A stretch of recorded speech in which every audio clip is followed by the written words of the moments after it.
بسم اللہ الرحمن الرحیم رب اشرح لی صدری ویسر لی امری واحلل عقدۃ من لسانی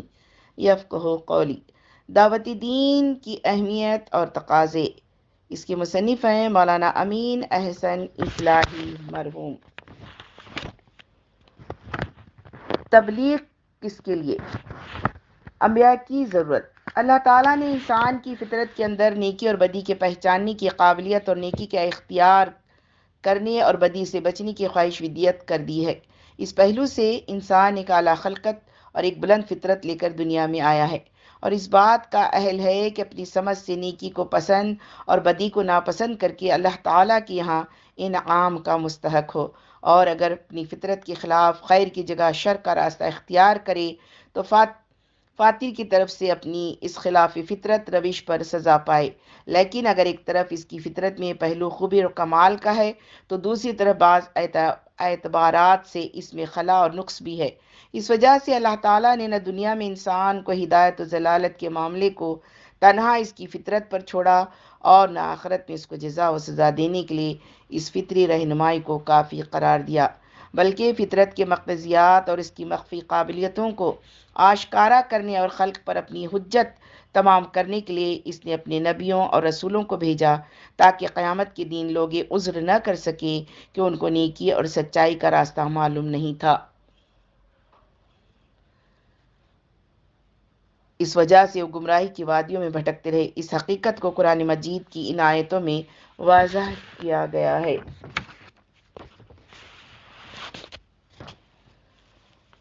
سورۃ النساء 165۔ اور ہم نے بھیجے اپنے رسول خوشخبری دیتے ہوئے اور ہوشیار کرتے ہوئے، تاکہ لوگوں کے پاس ان رسولوں کے بعد اللہ کے خلاف کوئی عذر نہ باقی رہ جائے، اور اللہ غالب اور حکمت والا ہے۔ سورۃ المائدہ 19۔ اے اہل کتاب، انبیاء کے ایک وقفے کے بعد ہمارا رسول تمہارے پاس دین حق کو واضح کرتا ہوا آ گیا ہے، تاکہ تم قیامت کے دن یہ عذر نہ کر سکو کہ ہمارے پاس کوئی دینے والا اور ڈرانے والا نہیں آیا۔ دیکھو، ایک خوشخبری دینے والا اور ڈرانے والا آ گیا ہے، اور اللہ ہر چیز پر قادر ہے۔ انبیاء کے باب میں قانون الہی۔ اس مقصد کے لیے اللہ تعالیٰ نے ہر قوم میں اپنے ہادی اور رسول بھیجے، اور محض اس لیے کہ لوگوں پر حق پوری طرح آشکارا ہو جائے، کجروی اور گمراہی پر باقی رہنے کے لیے لوگوں کے پاس کوئی عذر باقی نہ رہ جائے۔ انبیاء کے بارے میں قانون الہی یہ رہا ہے کہ وہ سب کے سب بلا استثناء انسانوں میں سے آئے، فرشتوں یا جنوں میں سے نہیں آئے، تاکہ انسانوں پر انسانی فطرت کے تقاضے انسانوں ہی کے ذریعے سے واضح کیے جائیں۔ لوگوں کے لیے کہنے کا موقع باقی نہ رہے کہ انسان کے لیے کسی غیر انسان کا علم و عمل کیسے نمونے کا کام دے سکتا ہے۔ اسی طرح بعض مستثنی مثالوں کے سوا ہر قوم کے اندر اللہ تعالیٰ نے اسی قوم کے اندر سے رسول بھیجے، تاکہ قومی اجنبیت لوگوں کے لیے قبول حق میں مانع نہ ہو۔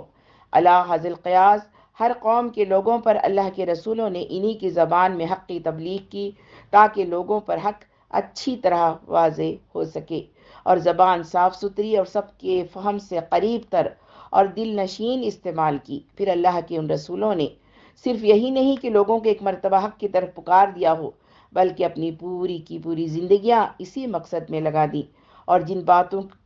کی دوسروں کو دعوت دی ان کو خود بھی کر کے دکھا دیا، اور ان کے ساتھیوں نے بھی اپنی عملی زندگی میں ان کا مظاہرہ کیا۔ یہ سب اہتمام محض اس غرض کے لیے کیا گیا کہ خلق کو خالق کی رضا حاصل کرنے اور دنیا میں زندگی بسر کرنے کے لیے جو کچھ جاننا چاہیے اس کے بتانے میں کسی پہلو سے کوئی کسر باقی نہ رہ جائے،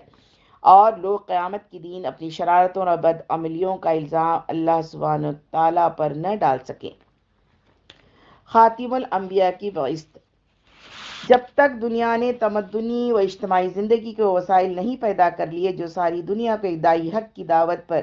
جمع کرنے کے لیے ضروری تھے، اس وقت تک اللہ تعالیٰ نے الگ الگ قوموں کے اندر رسولوں کو بھیجنا جاری رکھا۔ لیکن جب انبیاء کی تعلیم و تربیت سے قوموں کا اخلاق و اجتماعی شعور اتنا بیدار ہو گیا کہ وہ ایک عالمگیر نظام میں عدل کے تحت زندگی بسر کر سکیں، اور ساتھ ہی دنیا کے مادی وسائل اجتماعی و تمدن نے بھی اس حد تک ترقی کر لی کہ ایک ہادی کا پیغام ہدایت دنیا کے ہر گوشے میں بسہولت پہنچ سکے، تو اللہ تعالیٰ کی رحمت اس بات کی مقتضی ہوئی کہ وہ خاتم الانبیاء محمد رسول اللہ کو بھیجے اور ان کے ذریعے سے لوگوں کو وہ مکمل نظام زندگی عنایت فرمائے جو تمام بنی نوع انسان کے مزاج اور ان کے حالات و ضروریات کے بالکل مطابق ہو۔ یہی خدائی نظام زندگی ہے جس کو ہم اسلام کے نام سے جانتے ہیں۔ یہ اپنی روح کے اعتبار سے وہی دین ہے جس کو تمام انبیاء لے کر آئے، صرف بعض اعتبارات سے یہ ان سے مختلف ہے۔ پہلے انبیاء نے عقائد کی تعلیم اپنی قوموں کو استعداد کے لحاظ سے دی تھی۔ خاتم الانبیاء نے عقائد کی تعلیم اس معیار فہم کے لحاظ سے دی جو اللہ تعالیٰ نے بنی نوع انسان کو عطا فرمایا ہے۔ دوسرے انبیاء نے جن قوانین کی تعلیم دی ان کی قوموں کے خاص مزاج اور ان کے خاص امراض کی بھی رعایت تھی، لیکن اسلام کے قوانین میں کسی خاص قومی اور جماعتی مزاج و رجحان کے لحاظ کے بجائے صرف مزاج انسانی کا لحاظ ہے۔ دوسرے انبیاء کو جو نظام زندگی خدا کی طرف سے عطا ہوا وہ صرف ان کی قوموں کی ضروریات کے اعتبار سے تھا، اور حضرت کے ذریعے سے جو نظام زندگی دنیا کو ملا وہ صرف کسی خاص قوم ہی کی ضروریات کو پورا نہیں کرتا بلکہ بنی نوع انسان کی تمام انفرادی و اجتماعی ضرورتوں کو پورا کرتا ہے۔ حضرت صلی اللہ علیہ وسلم کی بعثت کے دو پہلو۔ حضرت پر چونکہ تمام عالم کی ہدایت و رہنمائی اور تمام مخلوق پر اتمام حجت کی ذمہ داری ڈالی گئی تھی، اور آپ کے بعد کوئی اور نبی آنے والا نہیں تھا۔ اس وجہ سے اللہ تعالیٰ نے آپ کو دو بعثتوں کے ساتھ مبعوث فرمایا، ایک بعثت خاص، دوسری بعثت عام۔ آپ کی بعثت خاص اہل عرب کی طرف تھی، اور اہل عرب کے ساتھ اسی خاص نسبت کی وجہ سے آپ کو نبی امی یا نبی عربی کہا گیا، اور آپ پر جو وحی نازل ہوئی اس کی زبان بھی عربی ہوئی۔ اس بعثت کی ذمہ داریاں یعنی تبلیغ اور اتمام حجت حضرت صلی اللہ علیہ وسلم نے براہ راست انجام دی۔ آپ کی بعثت عام تمام دنیا کی طرف ہے۔ اس بعثت کی ذمہ داریاں ادا کرنے کے لیے اللہ تعالیٰ نے آپ کو ایک امت عطا فرمائی، اور اس امت کو یہ حکم دیا کہ رسول اللہ نے جس دین حق کی تبلیغ تم پر کی ہے اس کی تبلیغ اسی طرح تم دوسروں پر کرتے رہنا۔ سورۃ البقرہ 143۔ اور اسی طرح ہم نے بنایا تم کو وسط شاہراہ پر قائم رہنے والی امت تاکہ تم لوگوں پر اللہ کے دین کی گواہی دو اور رسول تم پر اللہ کے دین کی گواہی دے۔ سورۃ الانعام 19۔ اور میرے پاس اس قرآن کی وحی آئی ہے تاکہ میں اس کے ذریعے سے تم کو ہوشیار کروں اور جن کو یہ پہنچے وہ دوسروں کو ہوشیار کریں۔ دین کی حفاظت کے لیے دو خاص انتظام۔ حضرت صلی اللہ علیہ وسلم کی بعثت عام کی مقصد کی تکمیل کے لیے پوری امت کو اللہ تعالیٰ نے اس لیے برپا کیا تاکہ ہر ملک، ہر قوم اور ہر بولی میں یہ دعوت حق قیامت تک بلند ہوتی رہے، اور دنیا الگ الگ نبیوں کی بعثت اور الگ الگ زبانوں میں وحی کے اترنے کی ضرورت سے ہمیشہ ہمیشہ کے لیے بے نیاز ہو جائے۔ چونکہ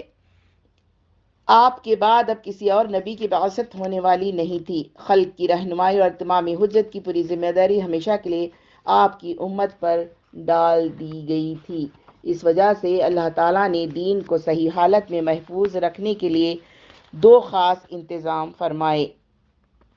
ایک یہ کہ قرآن مجید کو ہر قسم کی کمی بیشی اور تحریف و تبدیل سے محفوظ فرما دیا تاکہ دنیا کو اللہ کی ہدایت معلوم کرنے کے لیے کسی نئے نبی کی ضرورت باقی نہ رہے۔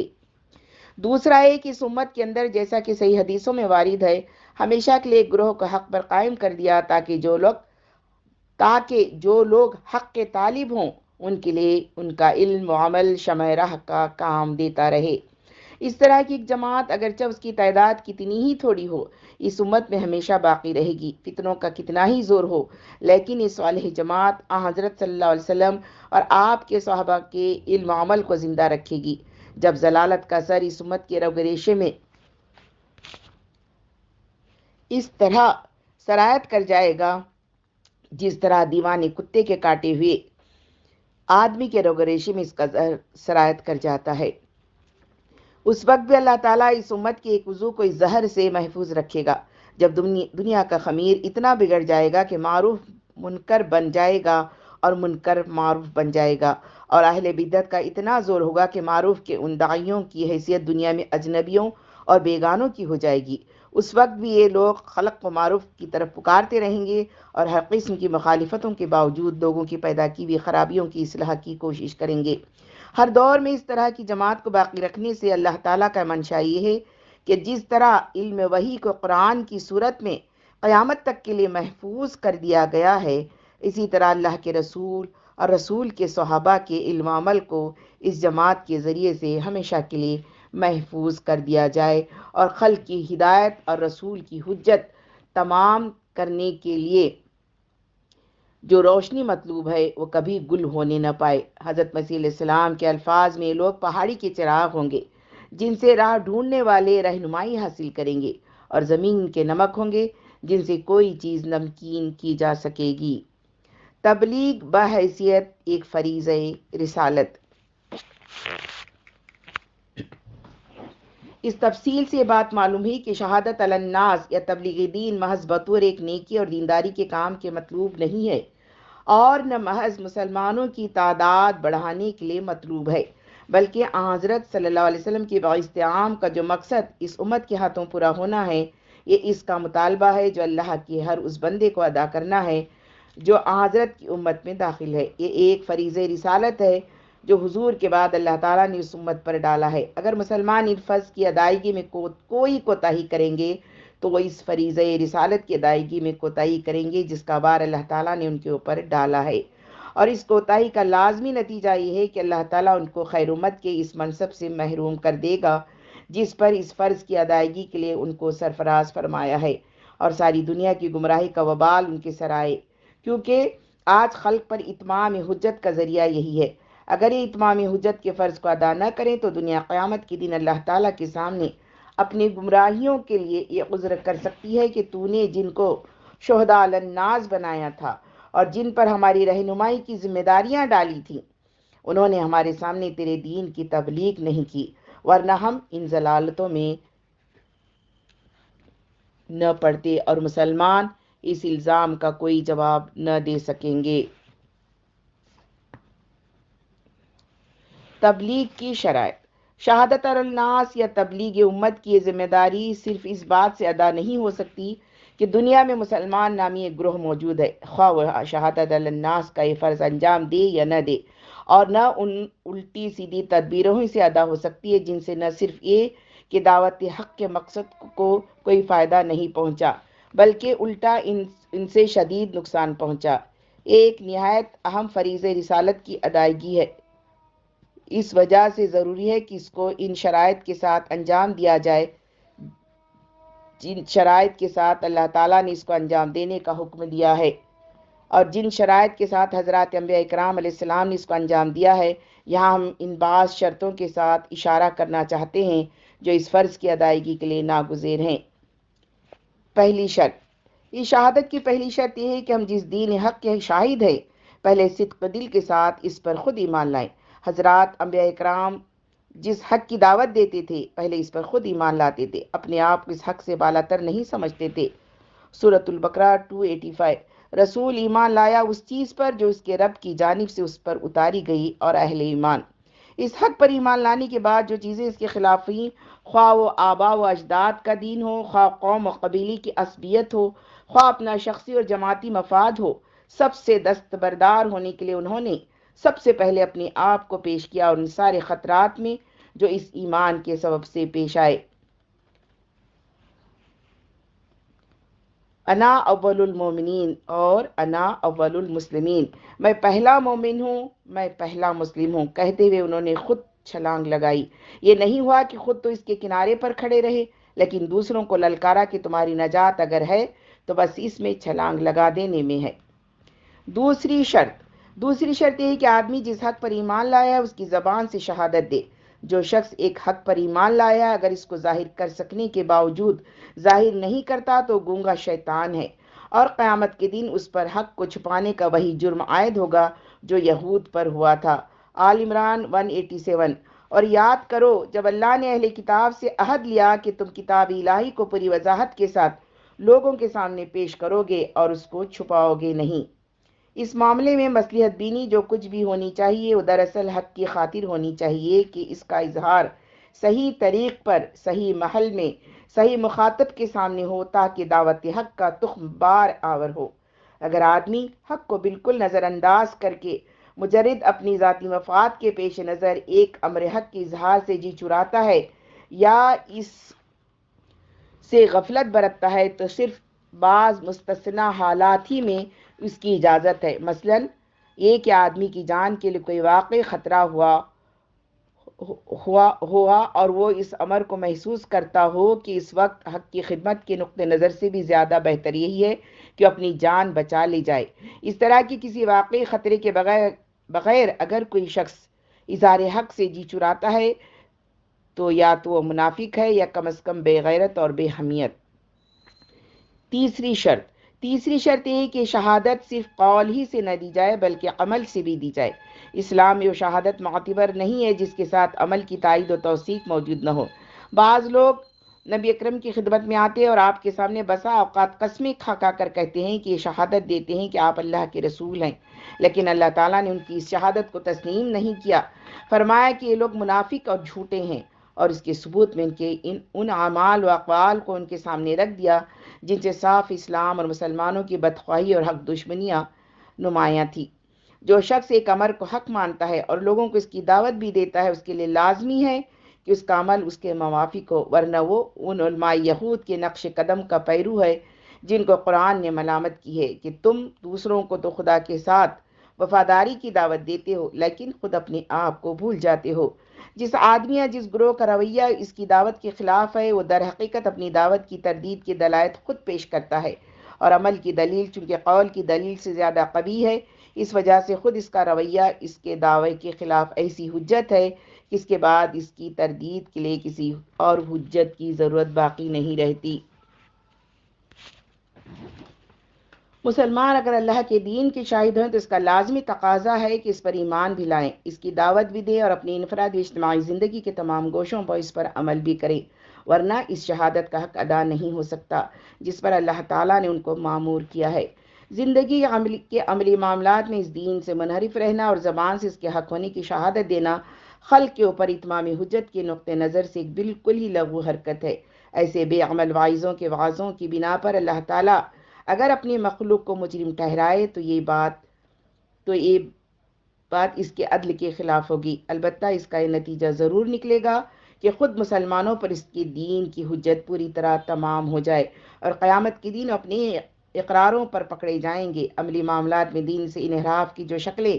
قابل درگزر ہے ان کو قرآن نے خود بیان کر دیا ہے اور ساتھ ہی ان کا علاج بھی بتا دیا ہے۔ اس کی ایک شکل تو یہ ہے کہ جذبات و شہوات کے غلبے سے آدمی کا کوئی قدم حق کے خلاف اٹھ جائے، اس کا علاج یہ ہے کہ آدمی فوراً توبہ کرے۔ دوسری صورت یہ ہے کہ آدمی حق سے انحرافوں پر مجبور کر دیا جائے، اس کی تلافی کی تدبیر یہ ہے کہ آدمی اس چیز سے نکلنے کے لیے جد و جہد کرے۔ اگر توبہ اصلاح کی جد و جہد کے بجائے آدمی اپنی غلطی ہی کو اوڑھنا بچھونا بنا لے اور جس حالت اضطرار میں گرفتار ہو گیا ہے اسی کو دین و مذہب قرار دے بیٹھے تو شہادت علی الناس کی جس منصب پر وہ معمور کیا گیا تھا باطل پر اس طرح قناعت نے اسے خود بخود اس منصب سے ہٹا دیا۔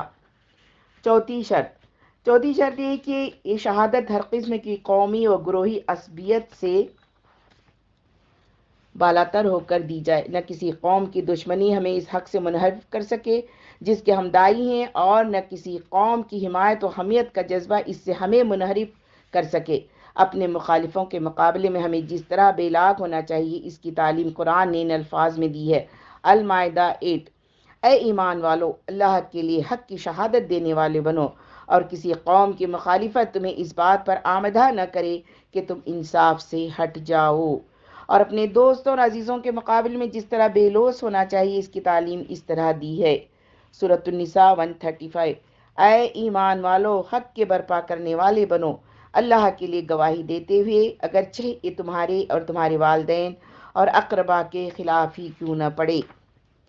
پانچویں شرط یہ ہے کہ اس پورے حق کی شہادت دی جائے جو خدا کی طرف سے اترا ہے، کسی ملامت یا مخالفت کے اندیشے سے اس میں سے کوئی چیز کم نہ کی جائے۔ جن چیزوں کی شہادت انفرادی زندگی کے فرائض میں ہے ان کی شہادت افراد پر انفرادی زندگیوں میں دے۔ نماز ہر شخص پڑھے، روزہ ہر شخص رکھے، زکوٰۃ ہر صاحب مال دے، ہر صاحب استطاعت کرے۔ نیکی و دیانتداری، راست بازی اور پاک بازی کی زندگی ہر مسلمان اختیار کرے۔ البتہ جن چیزوں کی شہادت کے لیے اجتماعی زندگی شرط ہے، اس کے لیے افراد کا فرض ہے کہ جماعتی زندگی پیدا کرنے کے لیے جد و جہد کریں، اور جب وہ وجود میں آ جائے تو اس کی شہادت دے۔ مثلاً معاشرت و معیشت کا اجتماعی نظام اور ملک کا سیاسی نظم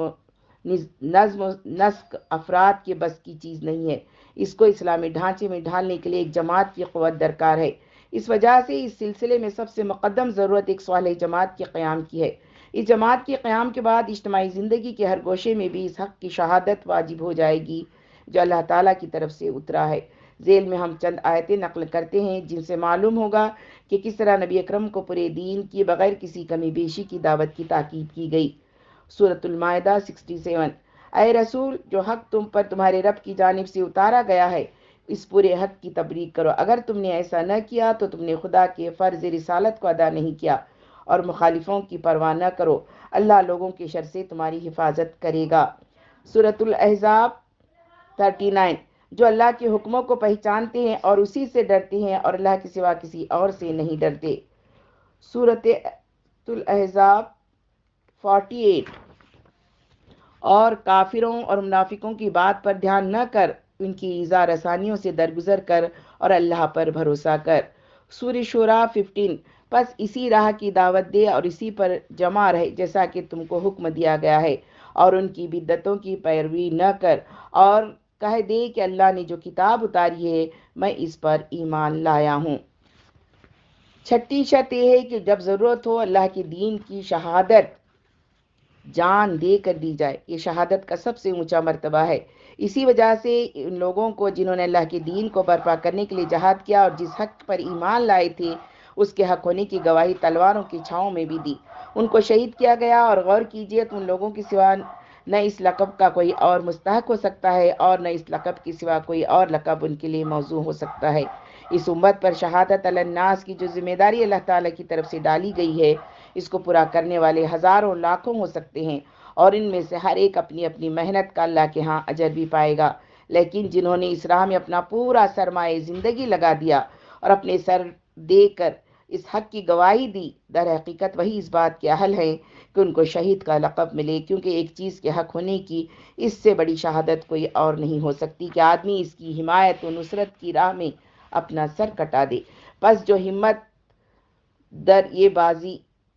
پر یہ بازی کھیل گیا، اس نے وہ شہادت دے دی جس کے بعد شہادت کا کوئی اور درجہ باقی نہ رہا۔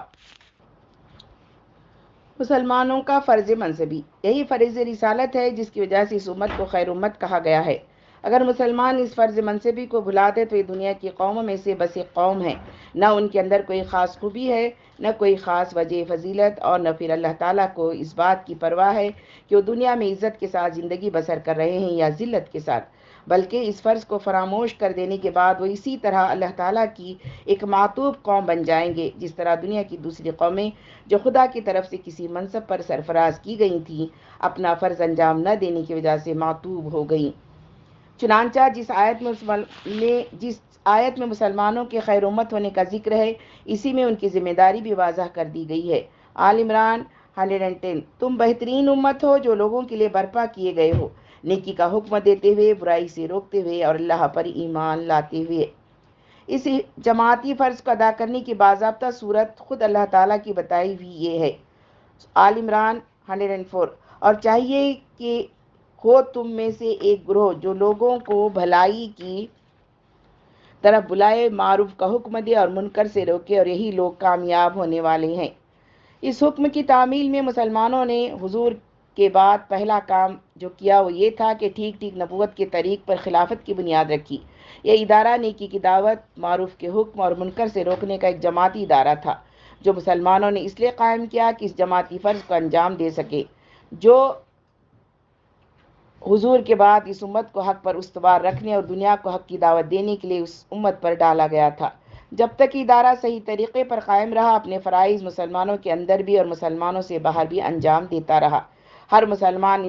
اس فرض سے سبق دوش رہا جو اللہ اس کے رسول کی طرف سے عائد کیا گیا تھا۔ اس وقت تک تبلیغ کا فرض ایک فرض کفایہ تھا اور جماعت کا ادارہ اس کو انجام دے کر جماعت کے تمام افراد کو اس فرض کی ذمہ داری سے عند اللہ بری کر دیتا تھا۔ لیکن جب یہ نظام درہم برہم ہو گیا تو جس طرح کسی ملک کا سیاسی نظام درہم برہم ہو جانے کے بعد اس کے باشندوں کی جان و مال کی ذمہ داری خود ان کے اوپر عائد ہو جاتی ہے، اور جب تک وہ اثر نو اپنی نظام سیاسی کو درست نہ کر لیں ان میں سے ہر ایک شخص اپنی حفاظت کا بوجھ خود اٹھاتا ہے، اسی طرح نظام خلافت کے درہم برہم ہو جانے کے بعد اب یہ فریضہ شہادت علی الناس اس امت کے تمام افراد پر منتقل ہو گیا ہے، اور جب تک وہ اس کو انجام دینے کے لیے صالح اسلامی نظام کو قائم نہ کر دیں جس کا اللہ تعالیٰ نے حکم دیا ہے، اس وقت تک اس فریضے کی ذمہ داری ہر مسلمان پر ہے، اور اس فریضے کے ادا نہ ہونے کا گناہ ہر مسلمان کے ذمہ ہے، اور قیامت کے دن اس کی پرسش ہوگی ہر شخص سے ہوگی۔ اس پوری تفصیل کا خلاصہ یہ ہے۔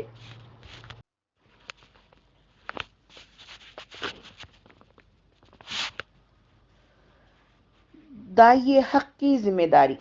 داعی حق ہو یا داعی ضلالت، دونوں میں سے کسی کو بھی اللہ تعالیٰ نے دعوت و ترغیب سے زیادہ کسی چیز کا اختیار نہیں بخشا ہے۔ نہ پیغمبروں کو یہ اختیار حاصل ہے کہ وہ کسی شخص کے دل میں ہدایت ڈال دے، اور نہ شیطان ہی کو یہ اختیار حاصل ہے کہ کسی شخص کو گمراہی کی راہ پر لگا دے۔ ان میں سے ہر ایک کو بس یہ اختیار حاصل ہے کہ اپنی اپنی راہ کی طرف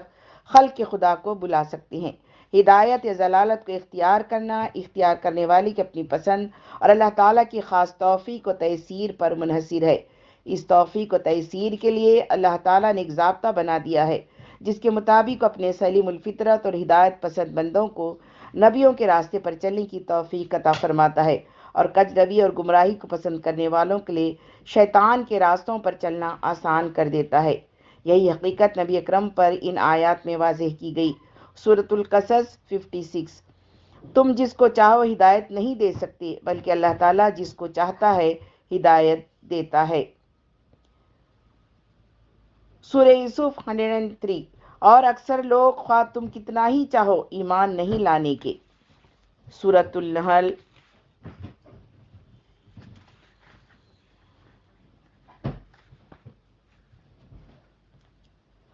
37۔ اگر تم ان کی راہ یابی کے متمنی ہو تو سن رکھو کہ اللہ نہیں راہ یاب کرتا ان لوگوں کو جن کو گمراہ کر دیا ہے، اور ایسوں کا کوئی مددگار نہیں۔ سورۃ ابراہیم آیت نمبر 1۔ یہ کتاب ہے جو ہم نے تم پر اتاری ہے تاکہ تم لوگوں کو تاریکیوں میں سے روشنی کی طرف لاؤ ان کے رب کی توفیق سے۔ اس طرح ابلیس کو خطاب کر کے فرماتا ہے سورۃ الحجر 42۔ میرے بندوں پر تجھ کو کوئی قابو حاصل نہیں، صرف ان پر تیرا زور چلے گا جو شریروں میں سے تیری پیروی کریں گے۔ خود ابلیس کی زبان سے اس کا اعتراف نقل کیا ہے۔ سورہ ابراہیم 22۔ اور مجھ کو تم پر کوئی اختیار نہیں ملا تھا مگر یہ کہ میں نے تم کو دعوت دی تو تم نے میری دعوت پر لبیک کہا، تو اب مجھ کو ملامت نہ کرو بلکہ اپنے آپ کو ملامت کرو۔ اس امر واقعی کی وجہ سے جہاں تک ایک داعی حق کا تعلق ہے وہ اس مسئلے پر بالکل غور نہیں کرتا، اور نہ اسے غور کرنا چاہیے کہ لوگ اس کی دعوت پر کان دھریں گے یا نہیں، اور نہ اس فکر میں وہ سر کھپاتا اور نہ اس کو سر کھپانا چاہیے کہ زمانہ اس کی دعوت کے لیے سازگار ہے یا نا سازگار۔ وہ لوگوں کے رد و قبول، اپنی کوششوں کی کامیابی اور ناکامی اور دعوت حق کے انجام کے متعلق ایک بار یہ فیصلہ کر کے کہ اس امر کا تعلق اس کی ذات سے نہیں بلکہ اللہ تعالیٰ کی ذات سے ہے، بالکل مطمئن ہو جاتا ہے۔ وہ صرف اس بات پر غور کرتا ہے کہ خود اس کا اپنا فرض کیا ہے، اور جب یہ طے کر لیتا ہے کہ اس کا اپنا فرض یہی ہے کہ وہ اس مقصد کی دعوت دے جس کو حق سمجھ رہا ہے اور جو اس کے خیال میں تمام دنیا کے لیے یکساں مفید ہے، تو ایک طے کر چکنے کے بعد وہ اس تردد میں نہیں پڑتا کہ لوگ اس کو دعوت قبول کرنے کے بارے میں اپنا فرض پورا کریں گے یا نہیں، اور اللہ تعالیٰ اس دعوت کو دنیا میں برپا کرے گا یا نہیں۔ جہاں تک لوگوں کے رد و قبول کا تعلق ہے، وہ اس کی دعوت کو قبول کریں یا نہ کریں، دونوں صورتوں میں اس کی اپنی ذمہ داری بدستور قائم رہتی ہے۔ اگر وہ قبول کریں گے تو ان کے لیے دنیا اور آخرت میں کامیابی اور فلاح کی راہ کھلیں گی، اور یہ اللہ تعالیٰ کے ہاں ادائے فرض و دعوت کا اجر و ثواب حاصل کرے گا، اور اگر نہ قبول کریں گے تو اس کے ذریعے سے لوگوں پر خدا کی حجت پوری ہوگی، اور داعی اللہ کے ہاں اپنی ذمہ داری سے سبق دوش قرار دیا جائے گا کہ اس کا جو فرض تھا اس نے پورا کر دیا۔ قرآن میں داعیان حق کی ایک جماعت کا جواب نقل ہوا ہے جن کو ان لوگوں کے سامنے بے فائدہ اپنی دعوت پیش کرنے سے روکا گیا تھا جو دعوت کو قبول کرنے والے نہیں تھے۔ اس جواب سے داعی حق کے فرض کی نوعیت واضح ہوتی ہے کہ لوگ اس کی دعوت قبول کریں یا نہ کریں۔ دونوں صورتوں میں اس کا فرض صرف حق کی دعوت دیتے رہنا ہے۔ اگر لوگ قبول کریں گے تو ہدایت پائیں گے اور اگر نہ قبول کریں گے تو یہ اللہ کے ہاں بری الزماں قرار پائے گا۔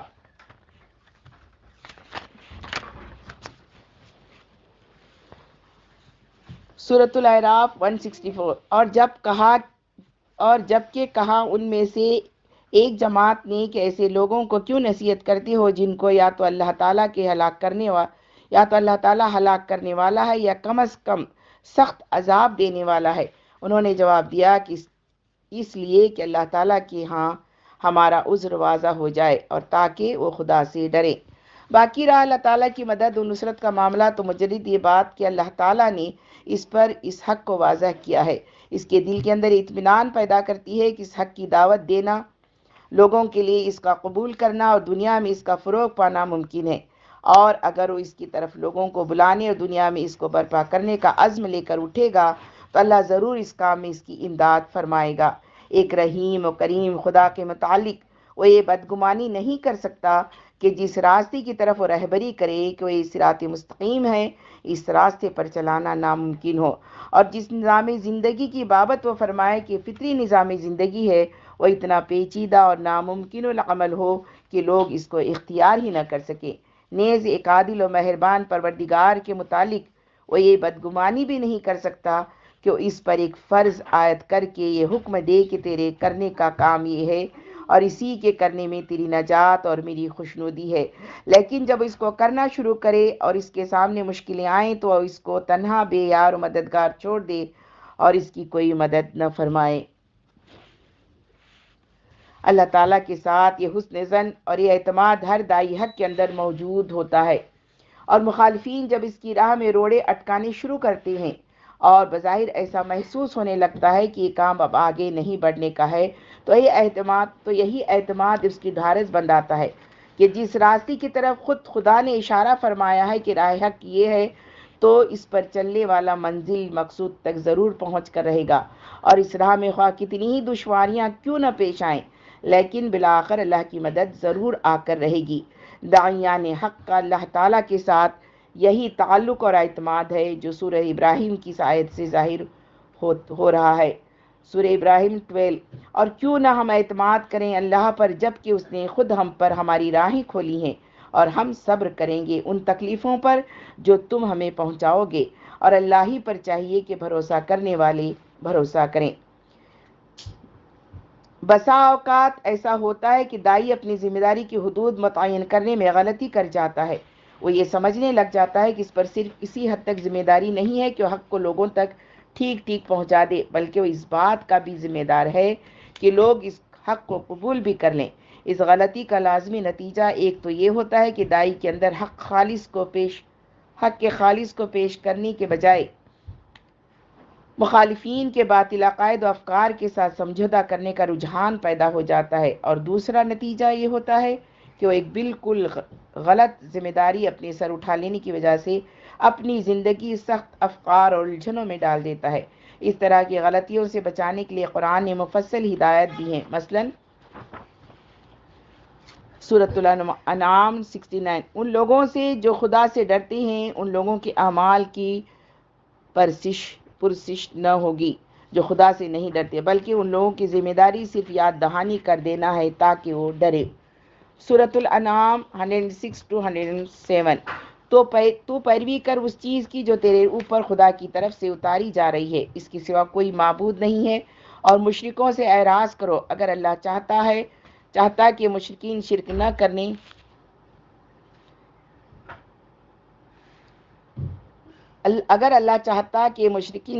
کرنے پائیں تو یہ شرک نہ کر سکتے، لیکن اللہ تعالیٰ نے دین کے معاملے میں زبردستی نہیں کی ہے، اور ہم نے تم کو ان پر نگراں بنا کر نہیں بھیجا ہے کہ یہ کوئی غلطی نہ کرنے پائیں، اور نہ تم ان پر وکیل بنا کر بھیجے گئے ہو کہ ان کے ایمان کے معاملے کی ذمہ داری تم پر ہو۔ سورۃ الرعد 140۔ تمہارے اوپر صرف پوری طرح پہنچا دینے کی ذمہ داری ہے، حساب کی ذمہ داری ہم پر ہے۔ سورۃ طٰہٰ 1-3۔ ہم نے تم پر قرآن اس لیے نہیں اتارا ہے کہ تم اپنی زندگی مصیبت میں ڈالو، یہ تو یاد دہانی ہے ان لوگوں کے لیے جو اللہ سے ڈرتے ہیں۔ اس زمانے میں جو لوگ طاغوت کے عالمگیر تسلط کی وجہ سے ہاتھ پر ہاتھ دھرے بیٹھے ہیں اور دعوت حق کا کوئی امکان نہیں پا رہے ہیں یا دعوت حق کے پھیلنے کا امکان نہ پا کر دعوت باطلی میں لگ گئے ہیں، یہ لوگ اسی غلط فہمی میں مبتلا ہیں جس کا ذکر اوپر ہوا ہے۔ ان لوگوں کے سامنے اگر یہ حقیقت واضح ہوتی کہ ان کی ذمہ داری صرف ابلاغ ہے تو لوگوں کا ان کی پیش کی ہوئی دعوت کو قبول کرنا یا نہ کرنا اور اس دعوت کا فروغ پانا یا نہ پانا ان سے متعلق نہیں ہے، بلکہ معاملہ اللہ تعالیٰ سے متعلق ہے، تو نہ وہ امکان اور عدم امکان کی الجھنوں میں پڑتے اور نہ وہ ایک باطل کو برپا کرنے کی ذمہ داری اپنے سر لیتے، بلکہ اپنے مقدور بھر حق کی دعوت دیتے اور اللہ تعالیٰ سے امید رکھتے کہ جب وہ خود حق ہے اور حق کو دوست رکھتا ہے تو اس حق کو ضرور برپا کرے گا جس کی وہ دعوت دے رہے ہیں۔ لیکن انہوں نے اپنے بوجھ کے ساتھ ساتھ اللہ تعالیٰ کی ذمہ داری بھی اپنے کاندھوں پر اٹھا لینی چاہیے، اور جب انہیں اندازہ ہوا کہ یہ بوجھ بھاری ہے، ان سے نہیں اٹھ سکے گا، تو مجبوراً ان کو یہ اعلان بھی کرنا پڑا کہ ہر چند خیر و برکت والا نظام تو وہی ہے جو اسلام نے پیش کیا ہے، لیکن اس زمانے میں اس کا وسیع پیمانے پر قیام چونکہ ناممکن ہے، اس وجہ سے اس کے سوا چارہ نہیں کہ غیر اسلامی نظام ہی کی دعوت دی جائے اور اسی کو قبول کر لیا جائے۔ اس خیال کے اندر گمراہیاں چھپی ہوئی ہیں، ان سب کو نہ ظاہر کرنے کی ضرورت ہے نہ ان کے ظاہر کرنے کی یہاں گنجائش ہے۔ البتہ ایک بات کی طرف ہم اشارہ کرنا چاہتے ہیں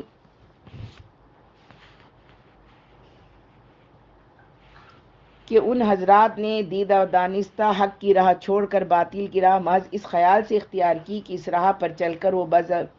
بزم خود آسانی سے اپنی منزل مقصود تک پہنچ سکتے ہیں، حالانکہ اس راہ میں بھی کامیابی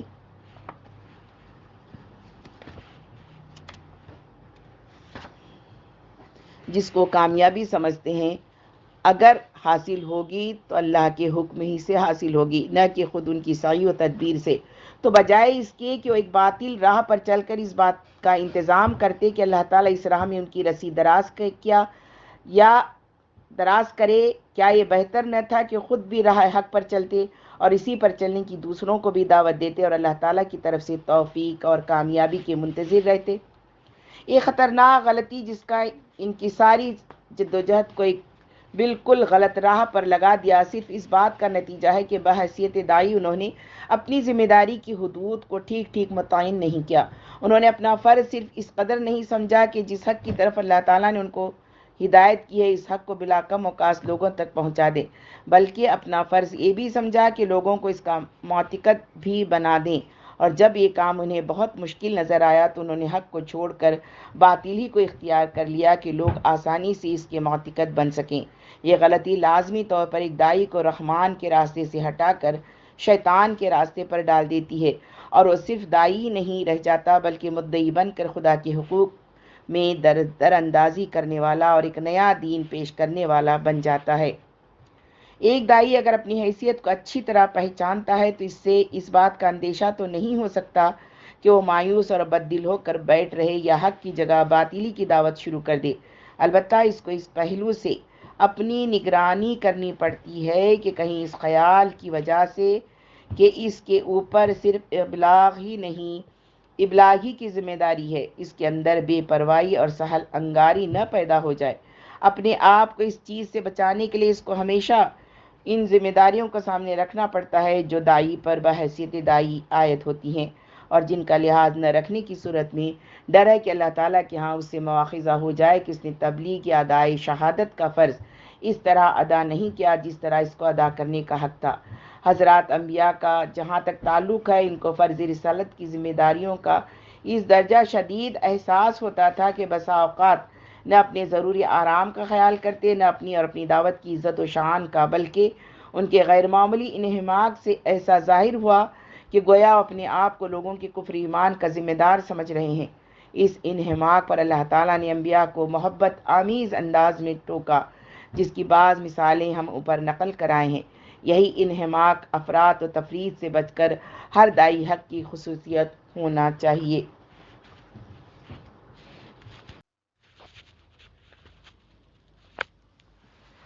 انبیاء کرام کا طریقۂ تربیت۔ کوئی دعوت حق دنیا میں مفید اور نتیجہ خیز نہیں ہو سکتی جب تک اس کے ساتھ ایک تدریجی اور مستقل پروگرام تربیت کا نہ ہو۔ اس چیز کے لیے یوں تو ہر دعوت و تحریک کی فطرت تقاضا کرتی ہے، لیکن خصوصیت کے ساتھ ایک دعوت حق کا تو یہ لازمی جزو ہے کہ اس کے بغیر اس کا کوئی تصور کیا ہی نہیں جا سکتا۔ یہ زندگی کے کسی ایک ہی گوشے کو متاثر نہیں کرتی، بلکہ اس کے تمام ظاہر و باطن کو ایک نیا جلوہ دیتی ہے، اور صرف کسی جزوی تبدیلی کا مطالبہ لے کر نہیں اٹھتی، بلکہ ہماری ساری انفرادی و اجتماعی زندگی کے لیے ایک بالکل نیا سانچہ اور نئی اسکیم پیش کرتے ہیں۔ اس وجہ سے یہ اس کے عین مزاجی کا تقاضا ہے کہ جس تدریج و ترتیب کے ساتھ خود آگے بڑھتی ہے، اسی ترتیب و تدریج کے ساتھ اس کے بالکل متوازی ایک تربیت کا پروگرام بھی ہوتا ہے، جو اہمیت میں کسی طرح بھی اصل دعوت سے کم نہیں ہوتا۔ بلکہ اگر یہ کہا جائے کہ تربیت کی اہمیت اصل دعوت سے کچھ زیادہ ہی ہوتی ہے تو شاید یہ مبالغہ نہ ہو، کیونکہ یہ تربیت ہی ہے جس کی وجہ سے کوئی دعوت دلوں میں جڑ پکڑتی ہے، پھر نشو و نما پاتی ہے، پھر برق و بار لاتی ہے، یہاں تک کہ ایک دن اپنے فوائد و برکات سے معاشرے کو مالا مال کر دیتی ہے۔ ایک داعی حق کے کام کی صحیح مثال ایک دہقان کے کام سے دی جا سکتی ہے۔ جس طرح اس کا مقصد صرف اتنی سی بات سے حاصل نہیں ہو سکتا کہ کچھ بیج کسی زمین میں ڈال کر فارغ ہو بیٹھے، اسی طرح ایک داعی حق کا کام بھی صرف اتنے سے انجام نہیں پا سکتا کہ وہ لوگوں کو کچھ واعظ سنا کر سو رہے، بلکہ اس کے مقصد کی تکمیل کے لیے ضروری ہے کہ اس کے اندر اپنی پھیلائی بھی دعوت کے ساتھ وہی لگاؤ ہو جو ایک فرض شناس کسان کو اپنے بوئے ہوئے بیج کے ساتھ ہوتا ہے۔ جس طرح کسان نگرانی کرتا ہے کہ بیج زمین سے جڑ پکڑے، اس کو صحیح وقت پر پانی ملے، موسم کی ناسازگاریوں سے محفوظ رہے، صحیح طور پر نشو و نما پائے، یگانہ سبزے اس کی ترقی میں مزاحم نہ ہوں، فضا کے پرندوں اور زمین کے چرندوں کی طاقت سے سلامت رہے، اور جب ایک مدت تک اس دھن میں اپنے دن کے اطمینان اور رات کے سکون کو درہم برہم رکھتا ہے، لگاتار محنت اور مسلسل نگہداشت کرتا ہے، تب جا کر کہیں اپنی محنت کا پھل پاتا ہے۔ اسی طرح ایک داعی حق کو بھی اسی صورت میں اپنی دعوت کو پھولتے پھلتے دیکھنا نصیب ہوتا ہے جب وہ دعوت کے ساتھ ساتھ تربیت کی جانکاریوں کے ایک طویل سلسلے کو جھیلنے کی قابلیت اور ہمت رکھتا ہے، ورنہ جس طرح ایک غافل کسان کے بوئے ہوئے بیج زمین اور موسم کی بے مہریوں اور چرند پرند کی ترک کی نظر ہو جاتے ہیں، اسی طرح ایک داعی کی دعوت بھی سدا بصحرا ہو کے رہ جاتی ہے۔ انبیاء علیہ السلام کے طریقے دعوت و تربیت پر غور کرنے سے تربیت کے لیے جو اصول مستنبط ہوتے ہیں، ان میں سے بعض اہم چیزوں کو ہم یہاں بیان کرتے ہیں۔ اجتماعی تربیت کی پہلی اصل۔ کسی بھی دعوتی تنظیم کے لیے تربیت کا سب سے پہلا اور سب سے اہم اصول یہ ہے کہ داعی کو تعلیم و دعوت کے کام میں جلد بازی سے احتراز کرنا چاہیے۔ اس کو یہ برابر دیکھتے رہنا چاہیے کہ تعلیم کی جو خوراک اس نے دی ہے وہ اچھی طرح ہضم ہو کر لوگوں کے فکر و عمل کا جزو بن گئی ہے یا نہیں۔ اس کا پورا اندازہ کیے بغیر اگر مزید غذا دے دی گئی تو اس کا نتیجہ صرف فساد مادہ کا سوء ہضم کی شکل میں ظاہر ہوگا۔ جن لوگوں نے داعیان حق کی تاریخ کا مطالعہ کیا ہے وہ اس بات سے ناواقف نہیں ہے کہ ہر داعی حق سے معاملہ دعوت میں جلد بازی کے لیے دو طرفہ مطالبہ ہوتا ہے۔ جو لوگ دعوت کو قبول کر چکے ہوتے ہیں وہ حق کی لذت سے ابھی نئے آشنا ہوئے ہوتے ہیں۔ یہ نئی آشنائی ان میں حق کا ایسا شوق پیدا کر دیتی ہے کہ تدریج و ترتیب کا پروگرام ان پر بہت شاق گزرتا ہے۔ وہ حق کی حرص میں اس طرح مبتلا ہو جاتے ہیں کہ نہ تو اپنی بھوک اور قوت ہضم کا صحیح اندازہ کر پاتے ہیں، نہ جماعت کے دوسرے کمزوروں کی کمزوری کا لحاظ کرنے کے لیے تیار ہوتے ہیں۔ وہ اپنے آپ کو بھی اپنی اصلی حیثیت سے زیادہ تولتے ہیں اور اپنے کمزور ساتھیوں کو بھی ان کی استعداد سے زیادہ قیاس کرتے ہیں۔ اس کے سبب سے ان کی طرف سے برابر حل من مزید کا مطالبہ رہتا ہے۔ ان کے ماں سوا دوسرے لوگ جو ابھی دعوت کے مخالف ہوتے ہیں وہ دعوت کے کمزور پہلوؤں کی تلاش میں ہوتے ہیں۔ وہ اگر اس کے پیش کردہ پروگرام میں حرف گیری کی کوئی گنجائش نہیں پاتے تو یہی مطالبہ شروع کر دیتے ہیں کہ اپنا پورا پروگرام پیش کرو۔ ان کا مقصد محض یہ ہوتا ہے کہ اگر کوئی چیز ان کے مطالبے کے جواب میں فوراً نہ پیش کی گئی تو وہ لوگوں پر یہ ظاہر کر سکیں گے کہ محض ایک بے مقصد اور مجہول دعوت ہے۔ اس کے آگے نہ کوئی متعین منزل مقصود ہے، نہ اس منزل تک پہنچنے کا کوئی واضح اور ٹھوس پروگرام ہے۔ اور اگر کوئی چیز پیش کی گئی تو اس میں کوئی نہ کوئی رخنہ ڈھونڈ کر لوگوں کو دکھا سکیں گے، اور اگر کوئی رخنہ تلاش کے باوجود بھی نہ مل سکا تو اس کو پیدا کرنے کی کوشش کریں گے۔ علاوہ ازیں ایک سچے داعی حق کے اندر تبلیغ حق کی ایک پرزور خواہش خود ہی دبی ہوئی ہوتی ہے، جو اتنی قوی ہوتی ہے کہ اللہ کی بخشی ہوئی حکمت اگر اس کی نگرانی نہ کرے تو صبر و انتظام اور تدریج و ترتیب کے سارے حدود و قیود وہ توڑ ڈالے۔ اس کی خواہش کو ایک دو طرفہ مطالبہ جب مشتعل کر دیتا ہے تو بسا اوقات ایسا ہوتا ہے کہ داعی میانہ روی کی اس روش سے ہٹ جاتا ہے جو اس کے مقصد کی کامیابی اور جماعت کی صحیح تربیت کے لیے ضروری ہے۔ ہر چند حق کی سچی محبت کا تقاضا یہی ہے کہ اس کے لیے آدمی میں ندیدوں کی سی بھوک ہو جو اسے مضطرب بھی رکھے، بے صبر بھی بنا دے اور جلد بازی پر بھی مجبور کر دے۔ لیکن جماعت کی تربیت کا مطالبہ حق کی قدر شناسی اور محبت کے مطالبے سے کچھ کم اہمیت نہیں رکھتا۔ اس وجہ سے ایک داعی کے لیے ضروری ہے کہ وہ ان دونوں کے درمیان صحیح توازن قائم رکھے۔ اگر پہلی چیز کا تقاضا اس کو جلد بازی کے لیے بے چین کر دے تو چاہیے کہ دوسری چیز کا مطالبہ اس کو انتظار پر مجبور کرے۔ اگر اعلان حق کا شوق اور حمایت حق کا جذبہ اس کو اکسائے کہ نہ وہ اہل شوق کے شوق کو تشنا چھوڑے، نہ معاندین پر اتمام حجت میں کوئی کسر باقی رہنے دے، تو چاہیے کہ تربیت کے اہتمام کے لیے وہ اس امر پر بھی نظر رکھے کہ کہیں شراب قدح خوار کی ضرب سے زیادہ نہ ہو جائے۔ جب کبھی ایسا ہوا کہ پہلا جذبہ اس قدر غالب آ گیا ہے کہ دوسرے پہلو کی پوری رعایت نہیں ہو سکی ہے تو جماعت کی تربیت میں ایسا نقص رہ گیا ہے کہ بعد میں اس کی تلافی نہیں ہو سکی ہے۔ اسی رخنے سے شیطان نے جماعت کے اندر گھس کر انڈے بچے دے دیے ہیں اور پھر اس کے پھیلائے ہوئے فتنوں کی لپیٹ میں پوری جماعت آ گئی۔ اس کی سب سے زیادہ عبرت انگیز مثال ہم کو بنی اسرائیل کی تاریخ میں ملتی ہے۔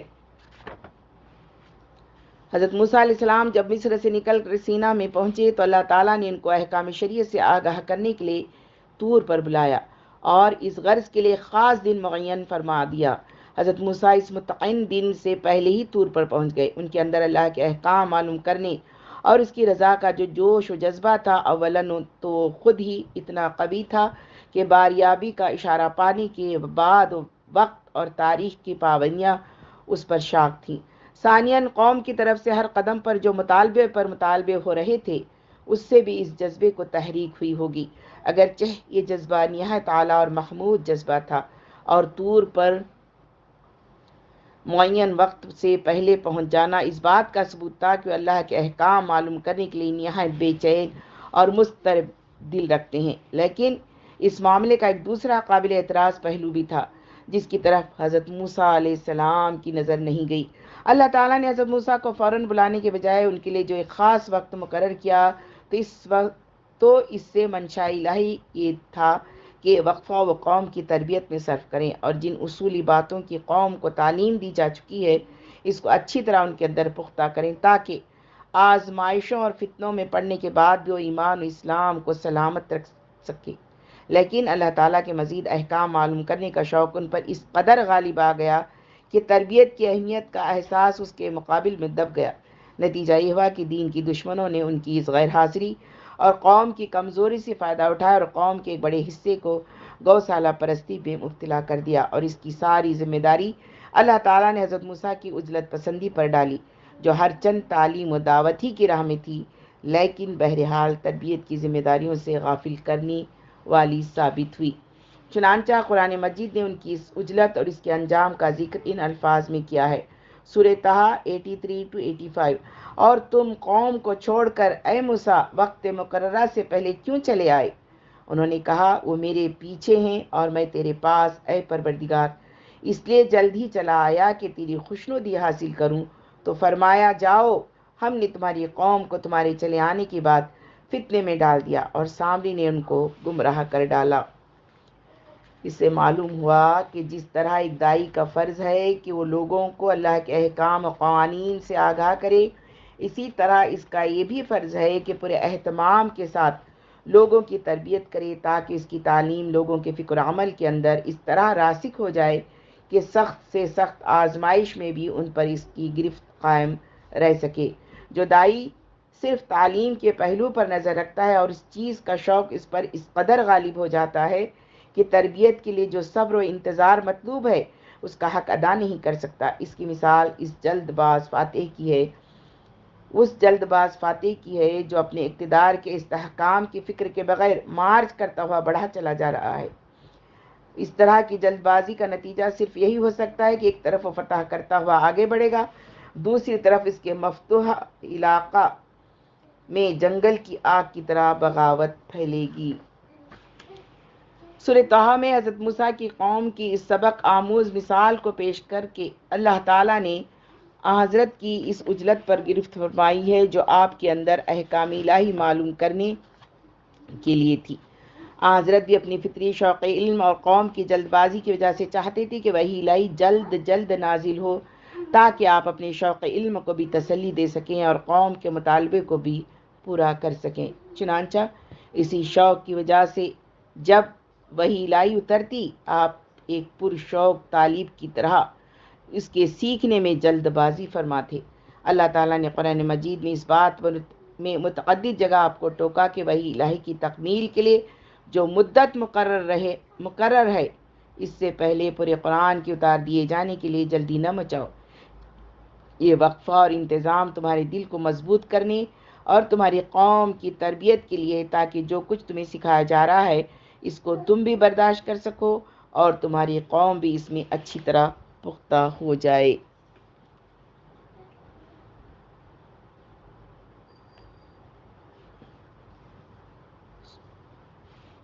سورہ طٰہٰ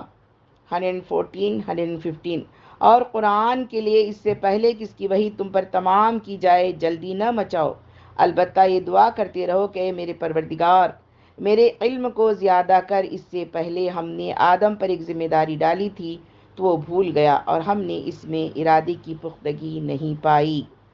اس آیت کے آخر میں جلد بازی سے بچنے کے ساتھ ساتھ تربیت کی اہمیت بھی واضح فرما دی ہے کہ انسان میں فطری کمزوری ہے کہ رغبت اور خواہشوں کے مقابل میں وہ اس کا ارادہ کمزور پڑ جایا کرتا ہے۔ اس وجہ سے ضروری ہے کہ اس پر جو ذمہ داری ڈالی جائے اس کا پورا شعور پیدا کرنے کے لیے اس کی اچھی تربیت بھی کی جائے تاکہ وہ آزمائشوں کے مقابل میں اپنے آپ کو ثابت قدم رکھ سکے۔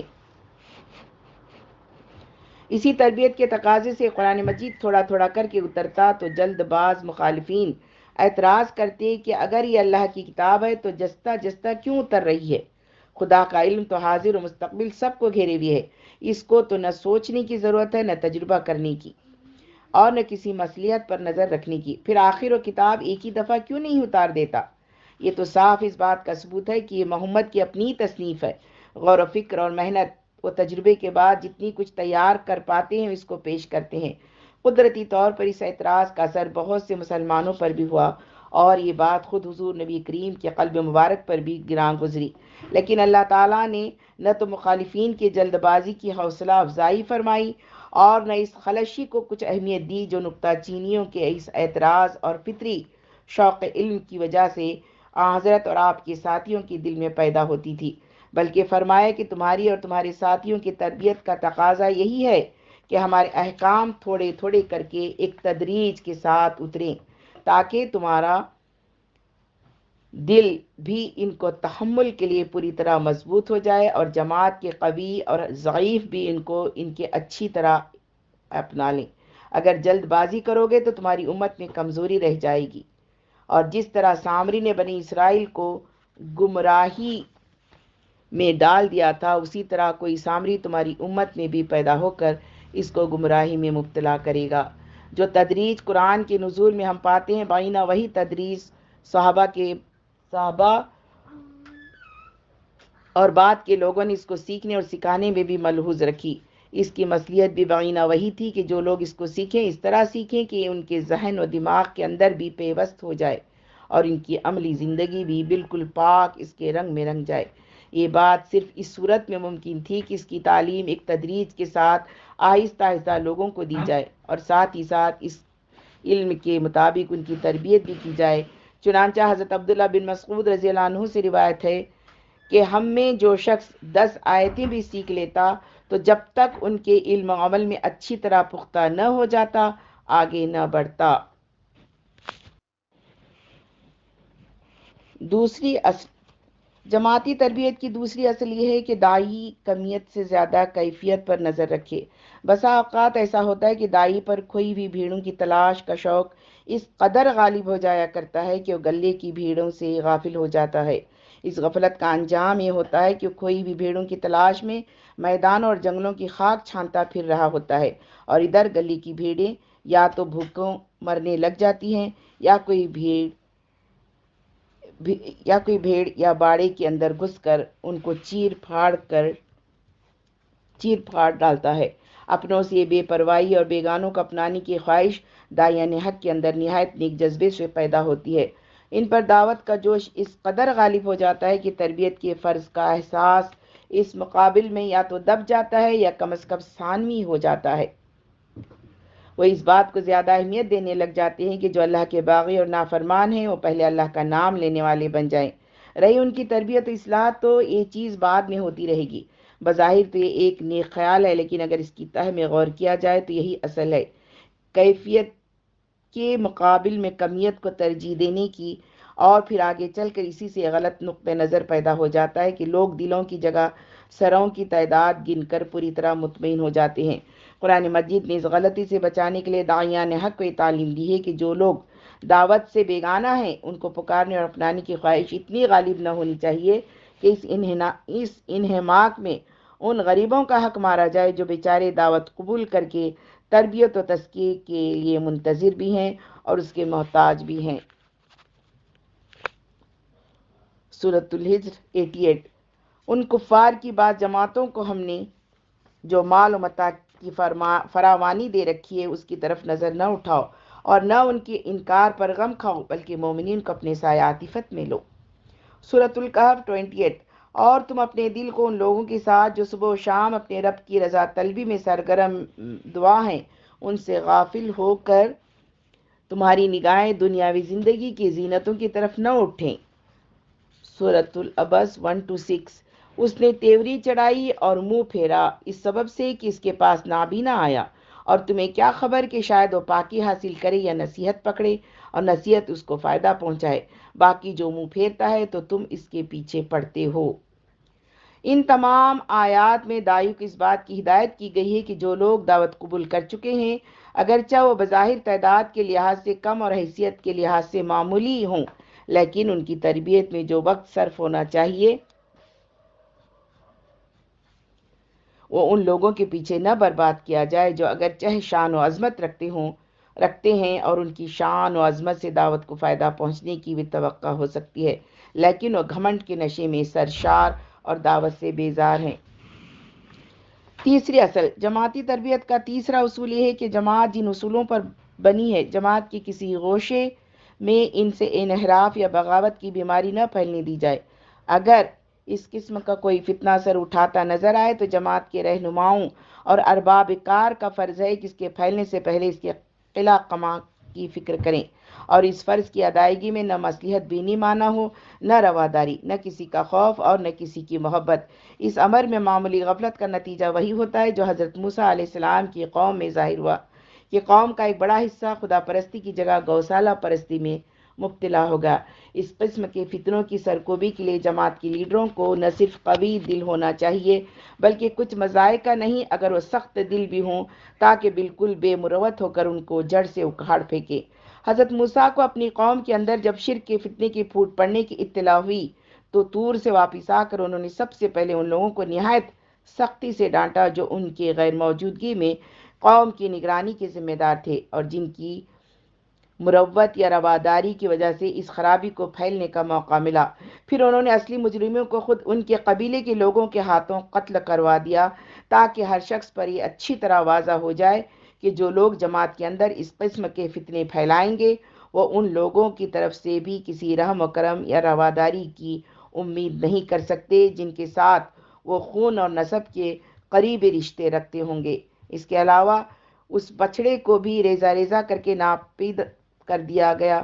جو سامری نے بنایا تھا، تاکہ اس فتنے کا کوئی ادنا نشان بھی قوم میں باقی نہ رہے، اور خود سامری کو تو ایسی عبرت انگیز سزا دی جو اس کے ساتھ زندگی بھر کے لیے چمٹ گئی۔ اس قسم کی خرابیوں سے پاک رکھنے کے لیے اسلام نے قانون بنا دیا ہے کہ جب جماعت کے بعض افراد میں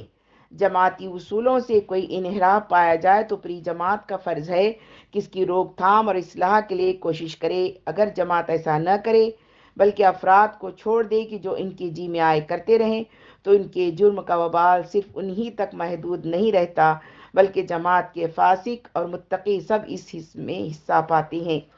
حضرت نے اس چیز کی حقیقت کشتی کی مثال دے کر سمجھائی ہے کہ اگر ایک کشتی کے مسافر اس شخص کا ہاتھ نہ پکڑیں جو کشتی کے پیندے میں سوراخ کر رہا ہے تو اس کا لازمی نتیجہ یہ ہوگا کہ کشتی ڈوبے گی اور ایک شخص کی شرارت کی سزا سب کو بھگتنی پڑے گی۔ اسی طرح اگر ایک جماعت اپنے اندر کے شریروں سے رواداری برتتی ہے تو اس کا لازمی نتیجہ یہی ہو سکتا ہے کہ شریر جو آفت ڈھائیں اس میں بلا استثناء پوری جماعت مبتلا ہو۔ قرآن مجید نے اس خطرے سے ان الفاظ میں آگاہ فرمایا ہے، سورۃ الانفال 25، اور اس آفت سے بچو جو خاص کر انہی لوگوں پر نہیں آئے گی جنہوں نے تمہارے اندر سے ظلم کیا ہوگا بلکہ دوسرے بھی اس کی لپیٹ میں آئیں گے۔ یاد رکھو کہ اللہ تعالیٰ سخت پاداش والا ہے۔ اس فرض کو ادا کرنے کے لیے جماعت کے مختلف مدارج کے لحاظ سے طریقہ کار مختلف ہوگا، لیکن نفس فرض سے جماعت کسی حال میں بھی بری الزماں نہیں ہوتی۔ ابتدائی مرحلے میں جب جماعت کو کوئی سیاسی طاقت حاصل نہیں ہوتی، صرف جماعت کا مزاج ان لوگوں کو اپنے اندر سے چھانٹ کر الگ کرتا رہتا ہے جو اس کے اصولوں سے انحراف کرتے ہیں۔ وہ اولاً تو ان لوگوں کو اپنے اندر جگہ ہی نہیں دیتی جو اس کے رنگ میں اچھی طرح رنگے ہوئے نہ ہوں، اور اگر اس قسم کے خام لوگ اس کے اندر کسی طرح گھس بھی آتے ہیں تو جس طرح ایک سلیم المزاج آدمی کے مادے کے اندر مکھی قرار نہیں پکڑتی اور اسی طرح اس قسم کے لوگ اس نظام کے اندر نہیں ٹکتے، اگر اس پہلی مرحلے میں کسی جماعت کا یہ حال ہو کہ اس کے اصولوں سے انحراف کرنے والے اس کے اندر آسانی سے پرورش پا سکتے ہوں تو اس کے معنی یہ ہے کہ اس جماعت کا کوئی مزاج ہی نہیں بنا ہے اور وہ بہت جلد منتشر ہو کے رہے گی۔ دوسرے مرحلے میں یعنی جب جماعت کو سیاسی طاقت حاصل ہو جاتی ہے، جماعت کا سیاسی ادارہ اس بات کی نگرانی کرتا ہے کہ اس کے اندر فاسد عناصر پیدا ہونے یا گھسنے نہ پائے۔ وہ اس کی روک تھام کے لیے عام تبلیغی و تعلیمی وسائل کے ساتھ اگر ضرورت سمجھتا ہے تو طاقت کو بھی استعمال کرتا ہے۔ یہ سیاسی ادارہ اگر پوری فرض شناسی کے ساتھ اپنی ذمہ داری ادا کرتا رہے تو پوری جماعت ذمہ داری سے بری رہتی ہے، لیکن اگر خدا نخواستہ یہ بگڑ جائے تو پوری جماعت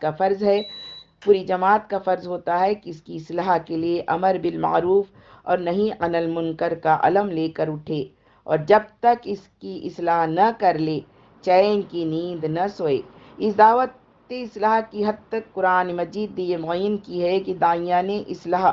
صرف صدائے اصلاح پر قانع ہو جائیں بلکہ مجرمین کے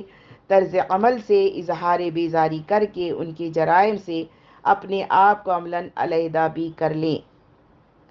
چوتھی اصل جماعتی تربیت کا چوتھا اصول یہ ہے کہ ابتدائی دعوت میں جہاں تک ممکن ہو لوگوں کو تعلیم و دعوت کے اصل مرکز سے وابستہ رہنے کی تاکید بھی کی جائے اور اس کا سامان بھی بہم پہنچایا جائے۔ جس دور میں جماعت کا مزاج ابھی بن رہا ہو اس دور میں مناسب ماحول اور اصل مرکز سے براہ راست وابستگی صحیح تربیت کے لیے سب سے زیادہ ضروری چیزیں ہیں۔ اس دور میں اگر ان دونوں چیزوں سے غفلت کی جائے تو جماعت کے اندر ایسے لوگ بہت کم پیدا ہوتے ہیں جو عقلی اور اخلاقی دونوں پہلوؤں سے اتنے مضبوط ہوں کہ اپنے آپ کو بھی دعوت کے اصلی رنگ میں رنگ لیں اور دوسروں کو بھی اس رنگ میں رنگ سکیں۔ بلکہ اس کے برعکس بیشتر ایسے لوگ پیدا ہو جاتے ہیں جن پر دعوت کا رنگ ایسا ہلکا ہوتا ہے کہ آزمائش کی ایک ہی بھٹی سے گزرنے کے بعد اڑ جاتا ہے۔ اس طرح کے لوگ نہ فہم کے اعتبار سے اتنے پختہ ہوتے ہیں کہ دوسروں کے اندر دعوت کا صحیح شعور پیدا کر سکیں، نہ سیرت کے لحاظ سے اتنے مضبوط ہوتے ہیں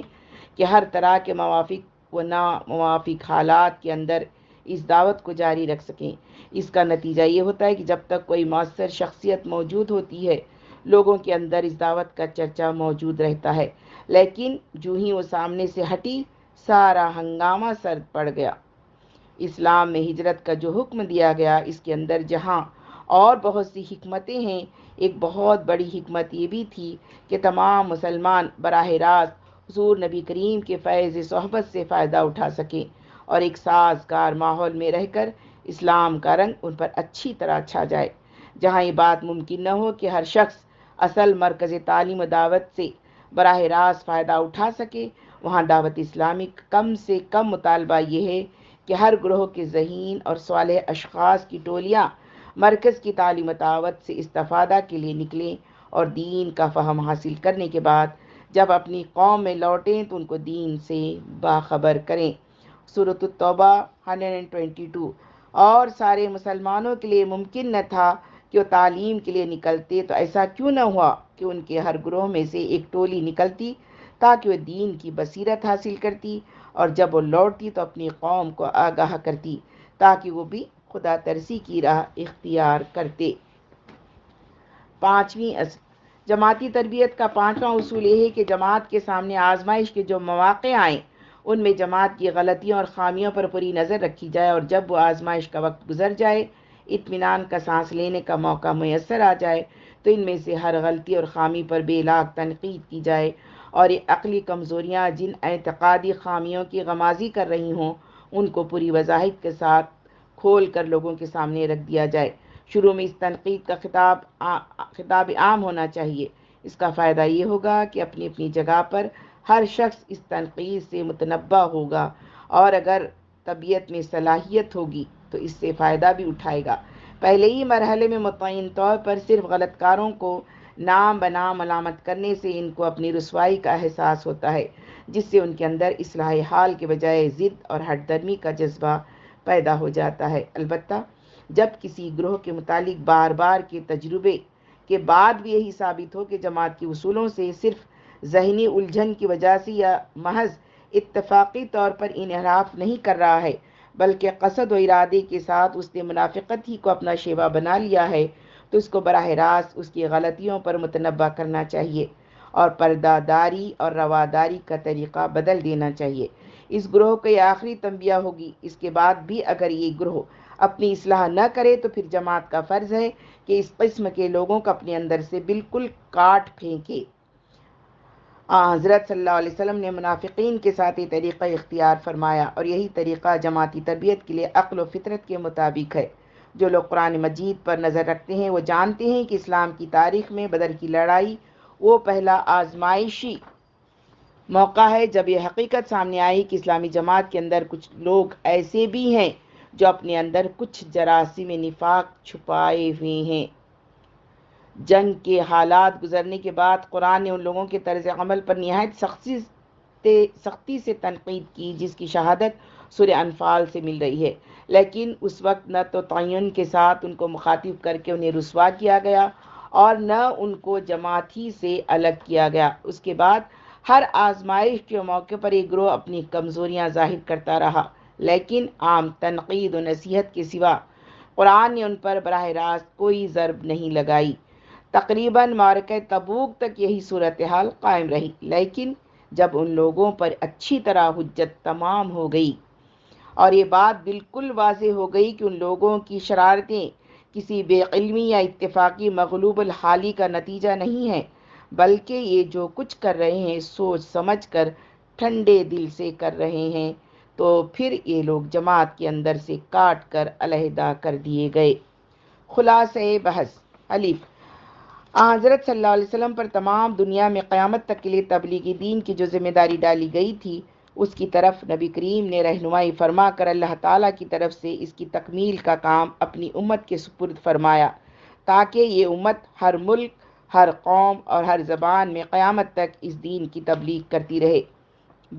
اس تبلیغ کے لیے اللہ تعالیٰ کی طرف سے یہ شرط مقرر ہے کہ یہ دل سے کی جائے، زبان سے کی جائے، عمل سے کی جائے، بلا تقسیم و تفریق پورے دین کی جائے، بے خوف لومۃ اللائم اور بے رد و رعایت کی جائے، اگر ضرورت ہو تو جان دے کر کی جائے۔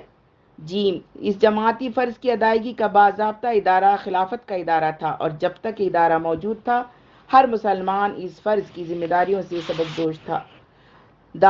اس ادارے کے منتشر ہو جانے کے بعد اس فرض کی ذمہ داری امت کے تمام افراد پر ان کے درجے اور استعداد کے لحاظ سے تقسیم ہو گئی ہے۔ اب اس فرض کی مسئولیت اور ذمہ داری سے سبکدوش ہونے کے لیے دو ہی راہیں مسلمانوں کے لیے باقی رہ گئی ہیں، یا تو اس ادارے کو قائم کریں یا کم از کم اس کو قائم کرنے کے لیے سر دھڑ کی بازی لگائیں۔